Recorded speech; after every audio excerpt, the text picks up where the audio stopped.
เนาะซึ่งสำหรับคลิปนี้บ่พรจะมาแจ้งข่าวเรื่องการซื้อที่ดินของอ้ายแก้วเนาะพี่น้องเนาะก็คือสรุปวันนี้บ่ได้ซื้อเนาะพี่น้องเนาะเพราะว่าอันนั้นเจ้าของที่ดินเพิ่นบ่ว่างอีกแล้วเนาะพี่น้องเนาะซึ่งเจ้าของที่ดินนี่บ่พรได้โทรไปหาเพิ่นมื้อเช้านี่เพิ่นก็บอกว่าเป็นมื้ออื่นเด้อมื้อนี้ข่อยไปหางัวเพิ่นว่า พารังแตกเมื่อวานนี่งัวข่อยแล่นไปดงเข้าดงแล้วเพิ่นไปนำหางัวเนาะเพิ่นก็เลยนัดมื้ออื่นเนาะพี่น้องเนาะซึ่งมื้ออื่นนี่เพิ่นว่านัดประมาณ 9:50 นเนาะพี่น้องเนาะก็พอดีแหละ FC หลายๆคนก็บอกว่ามื้อนี้เป็นมื้อดับซื้อดินบ่ค่อยงามอีหยังประมาณนี้เนาะบางคนก็บอกว่าบ่แม่นดอกซื้อยามใดก็ได้ครับพร้อมอีหยังประมาณนี้นะเนาะก็พอดีถึกช่วงอันเจ้าของที่ดินเพิ่นไปหางัวว่าซั่นซะเนาะมีแต่ว่ามื้ออื่นเนาะพี่น้องมื้ออื่นนี่ก็สิทำการ ถ้าว่าบ่มีหยังอันเปลี่ยนแปลงนะถ้าว่าพ่อบ้านพวกแทกที่ดินยังอยู่ก็แต่ว่าเจ้าของที่ดินเพิ่นน่ะว่างมื้ออื่นเนาะพี่น้องเนาะก็มีแต่ว่ามื้ออื่นนี่ถ้าว่าเป็นไปได้นี่ก็ซื้อที่ดินวัดแทกแล้วก็จ่ายเงินเนาะพี่น้องก็คือจำนวนเงินการซื้อที่ดินก็คือ14ล้านเนาะพี่น้องเนาะแล้วก็ค่าวัดแทกบ่พรคิดว่าประมาณอันน่ะ7-8แสนเนาะ7-8แสนก็ประมาณ14ล้านกว่าๆเนาะพี่น้องเนาะ สำหรับเงินซื้อที่ดินก็เป็นอ้ายใหญ่ใจดีเนาะพี่น้องอยู่ทางต่างประเทศพู้นแหละเนาะซึ่งเพิ่นก็พากมา1,000 เหรียญเนาะพี่น้องเนาะ1,000 เหรียญก็ได้อยู่21ล้านกว่าๆเนาะพี่น้องเนาะส่วนที่เหลือนี่ก็ทางบ่พรก็จะมอบให้ทางอ้ายแก้วเลยเนาะพี่น้องหลังจากจ่ายค่าที่ดินแล้วก็ทางอ้ายแก้วเนี่ยเพิ่นก็ว่าอยากถมดินเนาะซึ่งบ่พรก็จะถามหา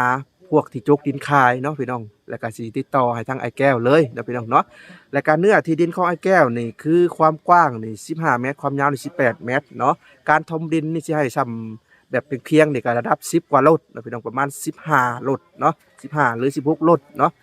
ก็สิใช้งบของอ้ายใหญ่ใจดีเพิ่นบ่ประสงค์ออกนามเนาะจังใดก็ต้องขอขอบมุกขอบใจอ้ายใหญ่ใจดีอยู่ทางต่างประเทศเนาะพี่น้องเนาะเพิ่นก็โอ้ดีหลายเนาะพี่น้องเนาะช่วยเหลืออ้ายแก้วเนาะอ่า และก็มื้อนี้อ้ายแก้วเนาะพี่น้องเพิ่นก็บ่อยู่เนาะก็คือบ่พรเกริ่นไปในมื้อวานนี่แหละเนาะพี่น้องเพิ่นไปตัดไม้เนาะตัดไม้เพื่อจะมาเฮ็ดกระท่อมเนาะตอนนี้บ่พรก็ได้มาสถานที่บ่อนเพิ่นอยู่ปัจจุบันนี่แหละและบ่พรก็ได้สอบถามทางภรรยาของเพิ่นเพิ่นก็บอกว่าเพิ่นไปตัดไม้ตั้งแต่เช้าๆถือข้าวถือน้ำไปกินตอนแลงพู้นแหละเพิ่นมาเนาะตอนแลงพุ่นเพิ่นมาแต่ว่าบ่ฮู้ว่าเพิ่นตอนแลงนี่เพิ่นจะแก่เพิ่นจะขน ไม่ไปไว้อยู่บนดินใหม่ได้บ่หรือว่ามื้ออื่นเช้าเนาะพี่น้องเนาะเพิ่นว่าค่ำผมสิมาซึ่งไม้ก็บ่พอคิดว่าแถวนี้เนาะพี่น้องก็มานี่หั่นนะคิดว่าแถวป่านี่คอได้แต่ทางภรรยาเพิ่นบอกว่าปุ๊อยู่ดงปุ๊เนาะน้าอ้ายที่เจ้าของรถอีแตนนั่นแหละเนาะพี่น้องเนาะก็คือก็บ่ได้มีหยังหลายดอกกระท่อมเบิดก็คือเสา4ต้นเสาประมาณใหญ่เติบเนาะเสา4ต้นแล้วก็ไม้เรียนลำนี่ประมาณ10 กว่าเส้นเนาะ10 กว่าลำอีกประมาณนี้ บ่พอคิดว่าเพิ่นเอาแถวนี้จะน้องพี่น้องเขาว่าเพิ่นคอแถวนี้ได้ก็น่าจะไว้เนาะพี่น้องไม้ก็บ่ได้อึดแต่แถวนี้แถวหลังนี่เนาะน่าจะไว้อยู่ไม้เลียนลำเนาะความยาวก็ประมาณ3 เมตร4 เมตรก็ประมาณ10 กว่าอันก็แล้วเนาะพี่น้องเนาะ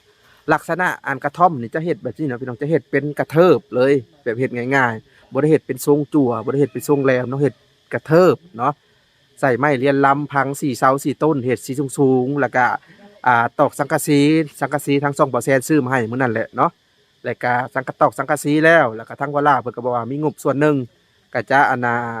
แอมพากระตาดสั่วข้าวเนาะแล้วก็หลังจากเฮ็ดแล้วก็ฮุบเครื่องฮุบของไปแล้วเนาะพี่น้องก็แล้วก็เรื่องการเฮ็ดเฮือนเพิ่นก็ยังสิดำเนินการอยู่เนาะพี่น้องเนาะยังดำเนินการอยู่เรื่องเฮือนเพิ่นก็เฮ็ดให้เพิ่นสั่วข้าวไปก่อนหั้นนะเนาะส่วนงบน้ำประพรก็นี่แหละก็คือมีทางงบซื้อดินเนาะ ก็คือทางอ้ายใหญ่ใจดีที่บ่พรมาในต้นคลิปหั่นแหละเนาะพี่น้องแล้วก็ผู้ใหญ่ใจดีทางฝั่งไทยเนาะก็คือมีทั้งแม่อยู่ทางฝั่งไทย500 บาทนะพี่น้องแล้วก็ผู้ใหญ่ใจดีท่านหนึ่งเนาะบ่พรเห็นงบเข้ามา 2,000 บาทก็คือ 2,500 บาทในงบFC ทางฝั่งไทยเนาะแต่ว่างบทางอ้ายใหญ่ใจดีอยู่ทางต่างประเทศก็1,000 เหรียญเนาะพี่น้องเนาะก็สิได้นี่แหละสมทบการซื้อเครื่องซื้อของให้อ้ายแก้วเนาะ กับเงินจำนวน 2,000 บาทนะบ่พรจะซื้อไฟโซลาร์เซลล์ให้นะพี่น้องเนาะจะซื้อไฟโซลาร์เซลล์ให้อ้ายแก้วถ้าว่าเพิ่นเฮ็ดตูบแล้วมันจะมืดเนาะจะซื้อไฟโซลาร์เซลล์ให้เพิ่น2 ดอกเนาะในงบ 2,500 บาทนะพี่น้องเนาะซึ่งบ่พรก็จะเน้นเรื่องแบบความสว่างไสวัยแล้วก็ความสะดวกสบายนะเนาะจะเน้นแบบนี้นะพี่น้อง บ่ว่าสิเป็นเคสของลุงโจยเคสน้องอาเบยบ่พรจะดิ้นเป็นเรื่องไฟนะเรื่องไฟเรื่องอันนั้นที่มันสว่างไสวัยเนาะโอเคเนาะพี่น้องตอนนี้ก็ได้แวะมาหาเพิ่นแต่อ้ายแก้วเพิ่นบ่อยู่ดอกก็สิได้ไปสอบถามผู้เป็นเมียเพิ่นละเล็กละน้อยแล้วก็สิได้ขอตัวกลับเมื่อเนาะพี่น้องเนาะบัดนี้เอาเนาะพี่น้องซึ่งมากะลูกเพิ่นให้แวะๆอยู่เนาะสบายดีเอ้ยวันเพิ่นเป็นหยังอ่ะนะ อยากได้ไอ้ไข่อยากอาย โอ้ไอ้แก้วน่ะเพิ่นไปตัดไม้บ่เอ้ย โดย ไปตัดจักโมงอ่ะนะ เข้าไปแต่8 โมงอ๋อถือข้าวถือน้ำไปกินเพิ่นว่า โดย จักโมงเพิ่นสิมานี่ ก็ประมาณน่าจะบ่ายๆมา แต่ว่ารถอีแตนได้คือเห็นรถอีแตนจอดหรือว่ารถอีแตนคันใหม่บ่เพิ่นยืมไป รถอีเต้นคันใหม่ โอ้ ก็คือทางอันนี้มันยาวโพดคือบ่ได้เข้าดงคือบ่ได้ พอคิดว่าจะเอาแท้ใกล้ๆนี่บ่แม่นเนาะ โดย ไปเอาอยู่ไกลเติบประมาณ 4-5 ลักเนาะ โดย โอ้และเพิ่นประมาณช่วงบ่ายๆนี่เพิ่นสิแก้เข้าไปหาดินใหม่เลยเนาะ โดย บ่ได้แวะเข้ามานี่แม่นบ่ แวะเข้ามาเอาเตียงเอาสังกะสีไปไว้ ไปไหว้ก่อน โดย โอเคเนาะพี่น้องเนาะ เออ ทีแรกว่าจะเข้าไปตัดไม้น้ำเพิ่นเนาะพี่น้องแต่ก็ว่าบ่ทันเนาะเพิ่นไปตั้งแต่8 โมงพุ่นแหละเพิ่นไปจักคนเอื้อย ไป2 คน กับอ้ายมื้อนั้นนั่นบ่ โดย อ๋อมื้อนี้ก็สิมาแจ้งเจ้าเรื่องซื้อที่ดินนี่เพิ่นนัดเป็นมื้ออื่นเด้อ โดย เป็นมื้ออันจ่ายเงินจ่ายค้ำนั่นล่ะก็คือเพิ่นสิแวะมาเอาอีกเนาะมาเอาเตียงกับสังกะสีไป โดย อืมอืมอืมอืมอืมอืมอืมเพราะว่าเพิ่นก็สิหลุดก็สิบ่ว่างแหล้วเนาะเอ้ยเนาะ โดย ยามให้ยามนาแหละ กระเจ้าสิออกไปออกหน้าแล้ว ก็เจ้าสิอานาออกไปแปลงให้แปลงเถียงนาเนาะ โดย สมัยนี้หั่นน่ะ เพราะว่าฝนตกแล้วมันมีน้ำอยู่ในไหหน้าตะกาเพิ่นก็ออกไป แม่นชาวบ้านน่ะเวลาฝนตกแล้วเพิ่นจะออกให้ออกนาโดดได้พี่น้องเอ้ย โดย หมายถึงว่ายังบ่ทันได้เฮ็ดพี่น้องเพิ่นก็ออกไปซ่อมเถียงให้เถียงนาไว้ออกไปจูดให้ทางเตรียมแล้วเนาะ โดย เตรียมจะเฮ็ดปลูกข้าวปลูกน้ำแหละปีนี้เจ้ามีบ่อนไปแล้วบ่เอ่ยไปซอยให้นาเขาหรือว่ายัง ยังเลย ยังบ่ทันมีเนาะ โดย อืมอืมอืมอ่า เป็นไดลูกเซาไข่เซาหยังแล้ว เข้าไข่แล้ว แต่ก็ยังแอวอยู่เนาะ โดย เอาเนาะพี่น้องก็คือลูกเพิ่นมีแต่แอวตลอด เพราะว่าเพิ่นว่าอยู่ภาคใต้นะมีแต่กระเจ้าลิ้นกัน2 คนกับพี่น้องเพิ่นว่าเนาะประมาณเกือบ20 ปีเนาะพี่น้องและที่นี่แหละเพิ่นพ่อคนแล้วเพิ่นอาจจะอ่าย่านคนที่ทางสุมเฮาเข้ามาเพิ่นก็จะมักให้ตลอดเนาะแต่ว่าผู้นั้นน่ะเพิ่นบ่ได้ให้ดอกเนาะพี่น้องเพิ่นใหญ่เลยผู้นั้นเพิ่นก็ไปลิ้นน้ำหมู่ยุ้มคู่อยู่บ่ ไปก็ไปเล่นข้าวนึงก็มา เพิ่นบ่ได้ค่อยลิ้นดนเนาะ โดย เพิ่นบ่จักจังหวัดเนาะพี่น้องที่เพิ่นไปอยู่ภาคใต้น่ะบ่มีใครเอ่ยถึงเลยบ่เอ่ยคือบ่ฮู้ บ่มีไผเอ่ยชื่อเลย แบบว่าตั้งแต่ไปก็ไปอยู่ในเมืองเก่าอะเกือบ20 ปีเนาะ โดย ก็เลยบ่ฮู้จังหวัดเฒ่าแก่ก็เพิ่นก็บ่อยากบอกเลยเนาะ บ่อยากบอกแหละเพิ่นบ่อยากบอก เพิ่นบ่อยากเปิดเผยนะพี่น้องเอ้ยจักสิว่าใดๆเนาะนี่กระท่อมเพิ่นก็สิเฮ็ดลักษณะแบบนี้เนาะพี่น้องแต่ว่าบ่ได้ตรงบ่สิได้แต่จะอาจจะเป็นกระเทิบเป็นกระเทิบเนี่ยเนาะก็สิเฮ็ดลักษณะใหญ่กว่านี้ประมาณ3 คูณ 3 เมตรส่วนผ่าต่างผ่านี่ก็สิได้คืนเพิ่นเนาะพี่น้องคืนหลายสิ่งหลายอย่างอยู่เนาะเพราะอันนี้ก็ยืมเข้ามาเด้ตัวนี้ก็ยืมเข้ามาอันนี้ก็ยืมเข้ามาศาสตร์นี่เอาไปเนาะเมื่อวานเพิ่นซื้อมาเฮ็ดลักษณะแบบนี้ส่วนข้าวส่วนน้ำเพิ่นก็บ่ได้ไว้แล้วเนาะพี่น้องก็คือไปไว้เฮือนหลังนั้นแล้วก็กับเฮือนหลังนั้นเนาะ ลูกแป๊บนึงเอาไข่มาขอไข่ให้กินไข่เด้ออันนี้กินไข่เด้อ ลูกเพิ่นอยากไข่เนาะบ่สบายบ่ทอดเป็นบ่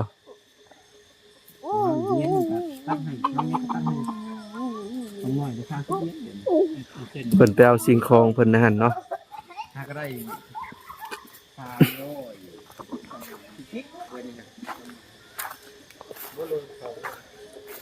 ประมาณบ่าย2บ่าย3เนาะพี่น้อง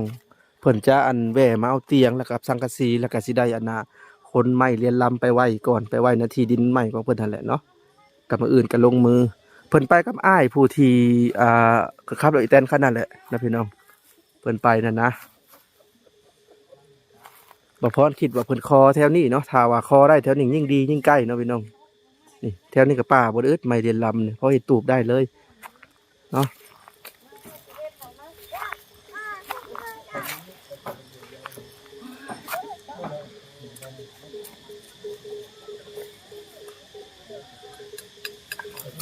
มันแตกแล้วลูก เพิ่นให้เพิ่นเฮ็ดอ้ายเพิ่นเฮ็ดเนาะพี่น้องเพิ่นเฮ็ดอ้ายเพิ่นเฮ็ดอันน่ะเคาะไข่นะแล้วก็อยากลิ้น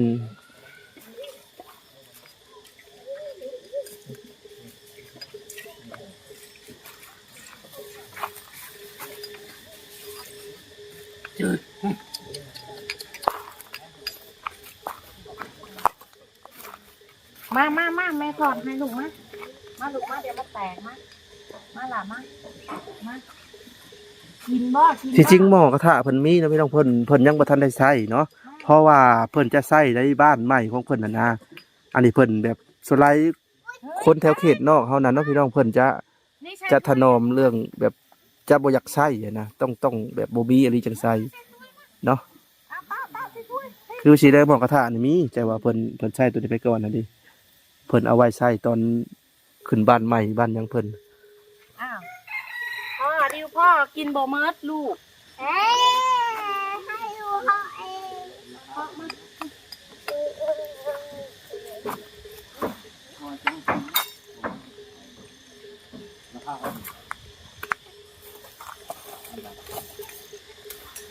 เร็วๆๆๆสิสอนให้กินดังอยู่ลูกดังนั่งกิน โอ้เห็ดขาวออกเนาะ ดูแกเบิด เจ้าหน่อยก็เฮ็ดบดแล้วนี่เจ้าหน่อยก็เฮ็ดสารพัดเฮ็ดนะพี่น้องเอ้ย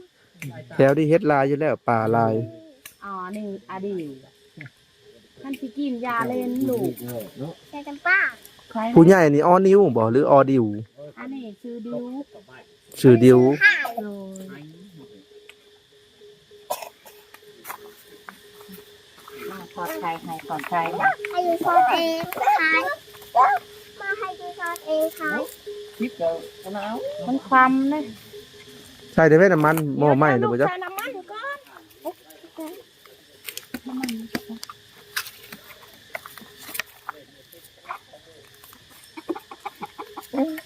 เออ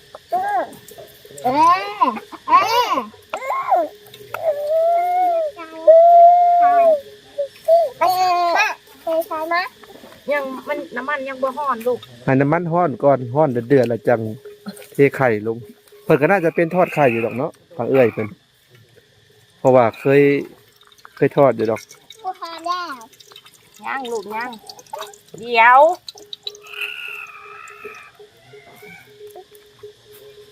มันฮ้อนก่อน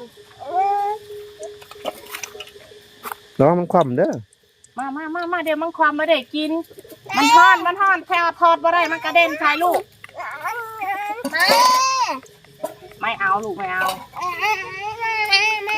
เท่อ่ะอะดิวแอวได้ดิวค่อยเท่เทลงบ้าไว้มันจะเชฟไม่ได้หาย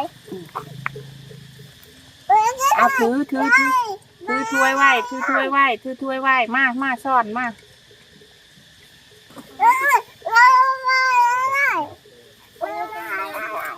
ลูกเพิ่นก็อยากเล่นเนาะ ลูกกับ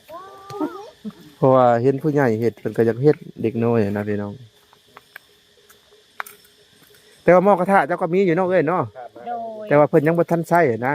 ท่านได้ใจเพราะว่าสิไปแล้วไม่อยาก อ่า ไป บ่อยากใส่ของใหม่ยังแบบยังทะนุถนอมอยู่นั่นนะ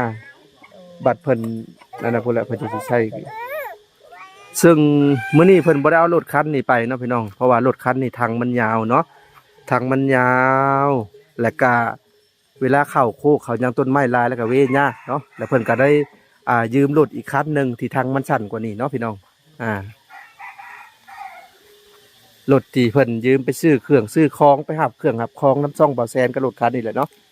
เติมน้ำมันให้4-50วันหนึ่งเนาะแต่ก็เครื่องของเพิ่นก็พากไว้ในรถฮุนไดอันบ้านหลังนี้นะพี่น้องนี่ดิเครื่องของเพิ่นนี่ดิมีครบเบิดศาสตร์ผ้าห่มครบนะพี่น้องมื้ออื่นก็จะได้คนไปแล้วนี่พวกนี้เพิ่นก็พากไว้ในเฮือนหลังนี้ก่อนเนาะ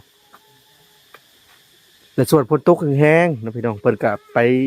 นอนอยู่เฮือนหลังนั้นเนาะเฮือนนี่ภาคคลองเฮือนหลังนั้นก็เพิ่นไปซ่อนอยู่เนาะถ้าว่าฝนตกแห้งๆนะถ้าฝนตกสักหนึ่งก็นี่แหละก็มานอนได้ในบนนี้เนาะเบิ่งสภาพอากาศนี่ก็คือสิบ่ตกดอกเนาะพี่น้องพลบ่แน่แดดเปรี้ยงๆอยู่มีก้อนเมฆบักใหญ่หนึงเนาะอาจจะบ่แน่ตอนเย็นๆเนาะบางทีกลางวันร้อนกลางค่ำมาอากาศปะทะกันเฮ็ดให้ฝนตกก็มีเป็นไปได้ อันนี้ก็สิเป็นบ่อนอันน้ำสร้างเฮือนหลังนี่แหละแต่เพิ่นก็มาขอใส่เนาะเบิ่งน้ำสร้างเพิ่นนักบ่ป๊าดโตเพิ่นก็บ่ได้แปลงเนาะจุดกุดบ่นะพี่น้องบ่มีฮอดบ่อนอิ่วยังออกอยู่บ่นี่คือเบาแท้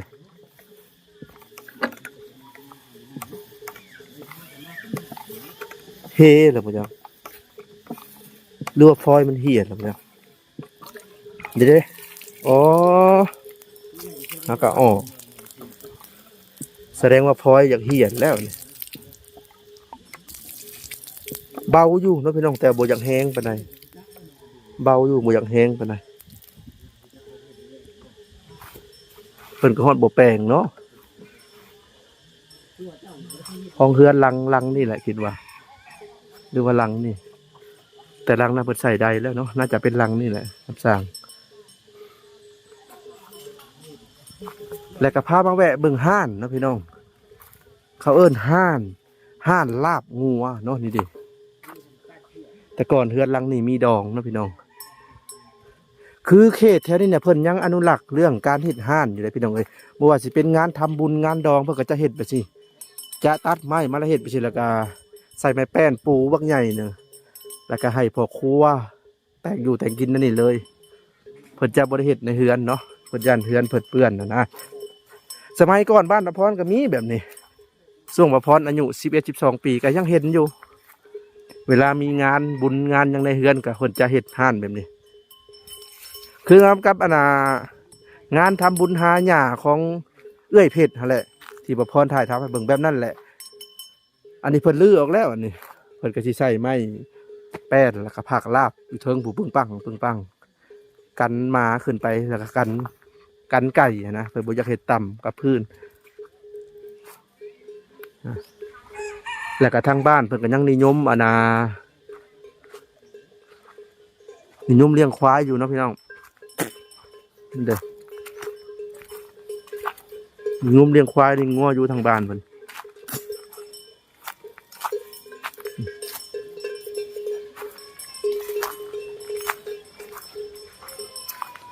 เดี๋ยวพาเลาะเบิ่งบรรยากาศหมู่บ้านเพิ่นก่อนก็คืออันนี้สิเป็นทางออกไปในเมืองเนาะทางออกไปเมืองหรือว่าเข้าไปในจุดซุ้มเนาะพี่น้องออกไปนี่ลัดป่าดงเกี้ยวไปนี่เกี้ยวไปหั่นแล้วก็ออกจุดซุ้ม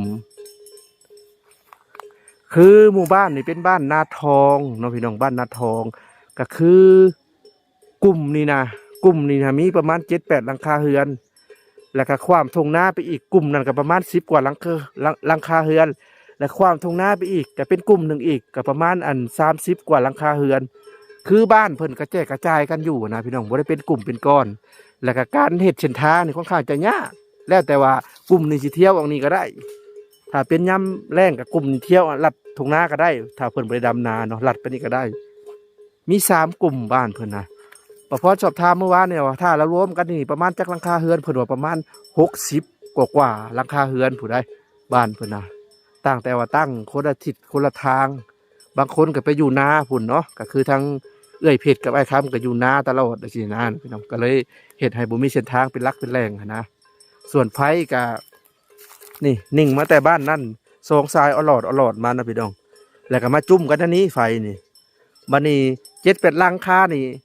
นิ่งเอาอาการนี่ไฟนี่บ่ได้แห้งเนาะพี่น้องเพอบ่แม่นไฟสี่สายด้านหน้าเนาะตัวนั้นก็นิ่งมาสองสายคือกัน10 กว่าหลังคาเรือน แต่ว่าหม้อแบงนี่พุ่นอยู่บ้านใหญ่ห่างกันประมาณ1 กิโลนะแต่บ้านใหญ่มาหมู่บ้านนี้ แต่ว่าตัวนี้กับบ้านนั่นก็ห่างกันก็ประมาณ7-800 ลัก7-800 เมตรเนาะนั่นแหละเฮ็ดให้อันนั้นไฟบ่แห้งเนาะพี่น้องนั่นนี่นิ่งมาสองสายอลอดมานี่บัดไปจุ่มกันหั่นบ่แห้งปลายสายเนาะทางกับเพิ่นยังบ่มีทางเป็นหลักเป็นแรงเนาะแล้วแต่ว่าผู้ใดสิลัดทางใดลัดไปนี่ก็ได้ลัดไปนี่ก็ได้เกี่ยวกับพุ่นลัดทงหน้านี่ก็ได้ถ้าเป็นยามแรงเนาะ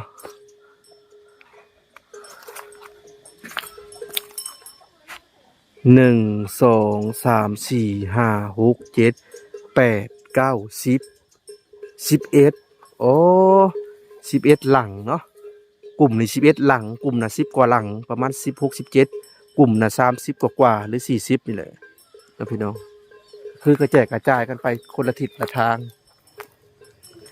เอาล่ะพ่อพี่น้องตอนนี้ก็มาฮอดช่วงท้ายคลิปเลยเนาะซึ่งสำหรับคลิปนี้ก็บ่มีหยังหลายเนาะพี่น้องเนาะก็คือมาแจ้งทาง FC เนาะเรื่องการซื้อที่ดินของอ้ายแก้วก็คือเลื่อนเป็นมื้ออื่นเนาะพี่น้องเนาะซึ่ง FC หลายๆคนก็บอกว่ามื้อดับก็บ่อยากให้ซื้อปานใดขึ้น1 ค่ำเดือน6ก่อนเพิ่นว่าจังซื้อเป็นมื้องามเพิ่นว่าเนาะพี่น้องเนาะก็พอดีเหมาะเจาะกับ